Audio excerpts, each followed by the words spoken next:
Pırat. Sayın milletvekilleri Salih lütfen. Pırat. Grup başkan vekilleri. کاریگەری هەموارکردنەوەی دەستوری تورکیا و گۆڕینی سیستەمی حکومڕانی لە پەرلەمانیەوە بۆ سەرۆکایەتی سنوورەکانی بڕی و لە دەرەوەی تورکیا هەریەک لە ئەڵمانیا و نەمسا و هۆڵندا بە ناڕاستەوخۆ چوونە نێو ئەو کێبڕکێ نێوخۆییەوە کە 16 نیسانی ئەم ساڵ بەڕێوە دەچێت. لە کەمتر لە مانگێکدا ئەڵمانیا چەند جارێک ڕێگەی نەدا بەرپرسانی حکوومەت و پارتی دەسەڵاتداری تورکیا لەگەڵ هاوڵاتیەکانیان لە ئەڵمانیا کۆبوونەوەی جەماوەری بکەن و پشتیوانی بۆ هەمواری دەستوری کۆبکەنەوە. لە کاتێکدا هەر لە ئەڵمانیا پێشتر چەند جارێک ڕێگەی بە نایارانی هەمواری دەستور لە هەردوو پارتی گەلی کۆماری و پارتی دیموکراتی گەلان داوە هانی هاوڵاتیانی تورکیای دانیشتوی ئەڵمانیا بدەن دژ بە هەمواری دەستوری دەنگ بدەن. Ama bilesin ki oradaki benim vatandaşlarım sizin tezgahınızı bozacaklar 16 Nisan'da.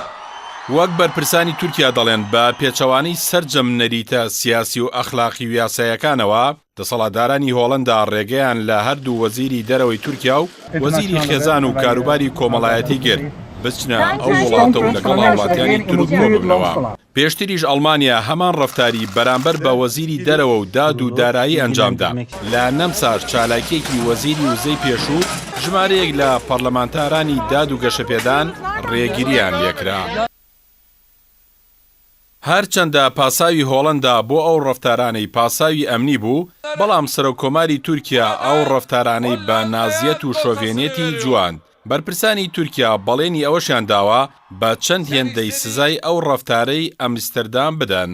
لە دوای دەرکەوتن و سەرکەوتنی پارتە ڕازڕەوە توندڕەوەکان لە ژمارەیەک لە وڵاتانی ئەوروپا و دواترینیشیان دەرچوونی دۆناڵد ترامپ لە ئەمریکا، قەیرانێکی زۆر و بەرچاوی لەگەڵ وڵاتانی ئیسلامی و کۆمەڵگە ئیسلامیەکاندا بە دوای خۆی داهێنا. دواترینیشیان بڕیارەکانی سەرۆکی ئەمریکا بوو بەرامبەر بە پەنابەرانی حەوت وڵاتی جیهانی ئیسلامی. هەندێکیش پیان وایە وڵاتانی ئەوروپا کە لە سەدەی ڕابردووە دیموکراسی و بنەماکانی دەستا و دەستی دەسەڵات و بانگەشەکانی مافی مرۆڤ لەوێوە بۆ گیانی سێ وڵاتانی تازە پێگەشت و پەخش بوو، ماوەیەکە بۆ خۆیان لە تاقیکردنەوەی ئەو بەهانەدا دەکەون. ئەوەش باشکرا لە قسەی بێن بۆد وەزیری دەرەوەی پێشووی هۆڵندا دەرکەوت کە جگەلەوەی سەرسوڕمانی لە ڕێگرتن لە نیشتنەوەی فڕۆکەی وەزیری دەرەوەی تورکیا لە وڵاتەکەی نیشاندا وتیشی ئێمە بەرگری لە دیموکراسیەت و مافی مرۆڤ دەکەین، بەڵام ئەو ڕێگرەی لەو بەرپرسانی تورکیا کرا هەنگاوێکی هەڵە و پێچەوانەی ئەو بەهایانە بوو.